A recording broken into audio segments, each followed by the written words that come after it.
My name is James Leany, and I'm a third generation restaurateur. So my brother and I, we started our first truck stop in 1984, and we decided that we would take grandmother's white sausage gravy, we'd take my dad's cat's head biscuit, and we'd start ourselves a truck stop. I wanted to make a statement when I came over to Utah to open up a glorified truck stop, because that's basically what TRUreligion is.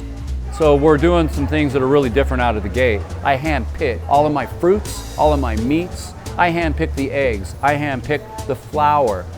This ham I bring in from South Carolina. I toured the egg farm to know where those eggs came from. Everything on my menu has a story, and it has a depth of production that it's real food. But instead of opening up just another restaurant, we wanted to make our restaurant purpose-driven. So we started a program, it's called Second Chances.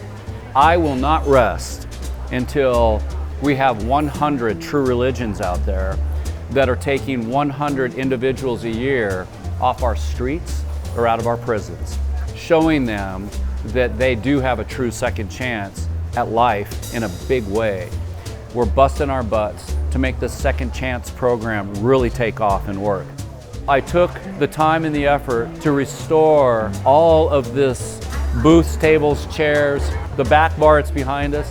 Everything in here is over 100 years old. This was Lamb's Grill. They were in business 98 years on Main Street in Salt Lake City. The chair that you're sitting at and this table, this was the Salt Lake Tribune's table for 70 years, reserved for lunch.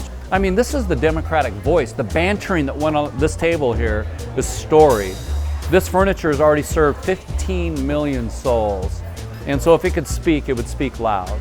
I love old stuff, and I like giving it a second chance and a second life. Come in and try it. You will get great service. You will get great food. That is TRUreligion.